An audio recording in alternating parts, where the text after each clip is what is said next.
Mi nombre es Ricardo Saldívar, soy fotógrafo.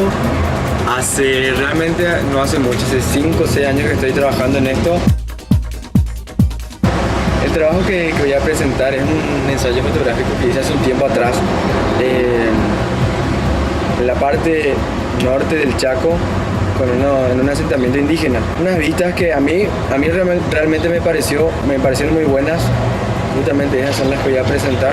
Vas a un trabajo, vas a unas cuantas tomas de fotoperiodismo en la protesta que fue del Coabolaños, que realmente me satisfizo mucho ese trabajo. El ensayo fotográfico que hicimos con los indígenas en el Chaco no es un ensayo así que digamos que me metí, que me quedé a convivir con ellos como otros colegas.